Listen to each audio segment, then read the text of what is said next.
안녕하십니까. 대륙아주 선거그룹 윤상화 변호사입니다. 저희 선거그룹은 후보자와 동행하는 선거그룹을 모토로 여러 변호사님들, 고문님 등 전문가들께서 오직 선거 사건만 전담하여 연구해오고 있습니다. 이번 영상은 3월로 다가온 새마을금고 이사장 선거의 모든 것을 총 10편 정도로 핵심만 정리해서 알려드리고자 합니다. 그래서 중앙선관위에서 약 30년간 선거사건 전담하시고 특히 새마을금고 선거를 깊이 연구하셔서 MG 인재개발원, 새마을금고 중앙회에서 여러 차례 강연을 해오시고 또 MG 새마을금고 선거론이라는 책을 출간하신 저희 신우용 고문님 모시고 후보자님들이나 선거인분들이 가장 궁금해하실 만한 것 위주로 제가 질문 드리고 가르침을 받는 이런 형식으로 진행해 보겠습니다. 고문님 안녕하세요. 안녕하세요. 네, 제가 경력을 틀리게 말씀드리지 않았죠? 30년. 예, 맞습니다. 정말 대단하신데요. 일단 바로 첫 번째 질문부터 한번 가보도록 하겠습니다. 이 이사장 선거의 관리를 선거관리위원회에 의무적으로 위탁하는 이유 무엇인가요? 우리 윤성아 변호사님도 잘 아시겠습니다만 새마을금고에도 우수한 인재들이 많이 있습니다. 그분들이 뭐 투표나 개표를 관리를 못해서 선거관리를 위탁관리하는 것은 아닐 겁니다.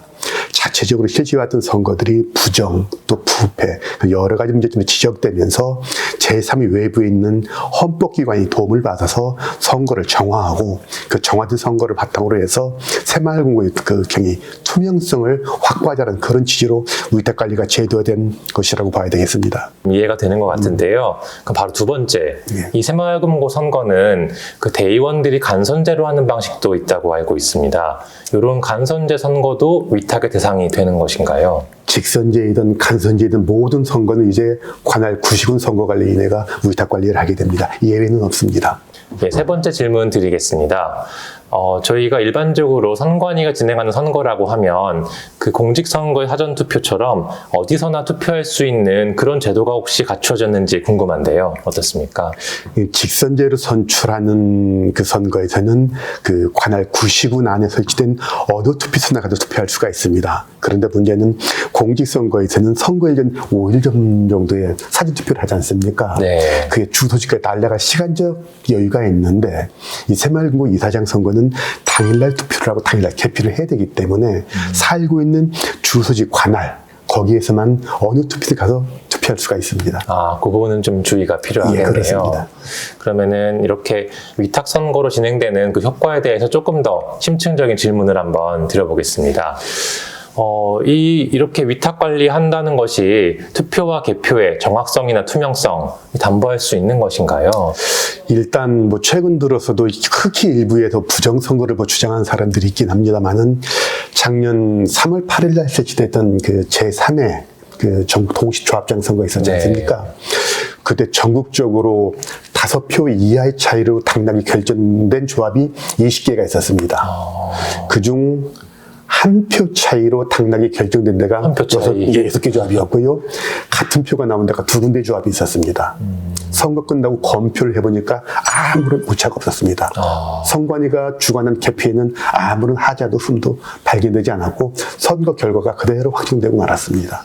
그 정도의 투표와 개표의 정확성은 세계에서 가장 우수한, 가장 신뢰할 수 있는 시스템이 적용되어 있습니다. 그럼 이제 저희 새마을금고 이사장 선거도 그런 정확성은 확실히 담보될 수 있다고 볼 수 있겠네요. 네. 위탁 선거 법이 적용되는 것이다 보니까 아무래도 그 임직원분들의 어떤 중립 의무 이런 것도 전과 달리 좀 엄격하게 부과될 것 같은데요. 예. 어떻게 되는 것인가요? 예, 맞습니다. 과거에 그 새마을금고법에 따라서 자율적으로 실시할 때는 그런 중립 의무 같은 게 없었습니다만은 이제 위탁 선거법이 적용되면서 금고의 임원이나 직원에게는 선거 중립 의무가 부과됩니다. 그 중립 의무를 위반하면 또 엄격한 처벌이 뒤따르겠지요. 그렇습니다. 중립 의무의 내용을 설명드리자면 일단 임원과 직원은 직무와 관련돼 가지고 선거 운동을 할 수가 없고 또 선거의 기획에 관여하는 행위가 금지되어 있습니다. 선거 기획에 관여하는 행위가 좀 약간 좀 어려운 의미일 수가 있겠는데 쉬운 말로 후보자를 선거는 도와주는 것 그 자체가 선거 넣기에게 관여인 행위입니다. 이제 금고의 임원이나 직원들은 새마을금 이사장 선거에서 현직 이사장이 후보로 나왔던 외부의 전직 임원이 나왔던 어떤 후보자의 선거 운동도 관여해서도 도와줘서도 정보를 제공해서도 안 됩니다. 모두가 다 형벌로 처벌되는 그런 엄중한 엄격한 그 벌칙 규정이 기다리고 있습니다. 조금 더 공정한 게임이 된다 이렇게 기대할 수 있겠네요. 네. 좀 마지막 질문 하나 드려보겠습니다.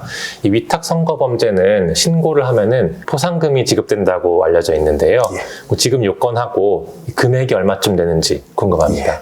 사실 선거관리위원회 위탁 관리를 하면서 가장 큰 그 효과 중에 하나가 선거관리위원회 위원과 직원들이 위탁 선거 조사권을 가지고 들어가는 겁니다. 그 조사권을 행사하기 위한 하나 여러 가지 좀 제도적 장치로 하나로서 뭔가 하면 선거관리위원회가 인지하기 전에 선거 범죄를 신고를 하면 최대 3억 원까지 포상금을 3억 원이요? 예, 그렇습니다. 이렇게 또 그 불법 부정선거 신고를 유도하는 기능이 있으니 더 깨끗한 선거 기대해 볼 수 있을 것 같습니다. 오늘 준비한 내용은 여기까지고요. 다음 영상에서는 좀 더 본격적인 선거운동에 대한 내용 준비해 돌아오겠습니다. 감사합니다.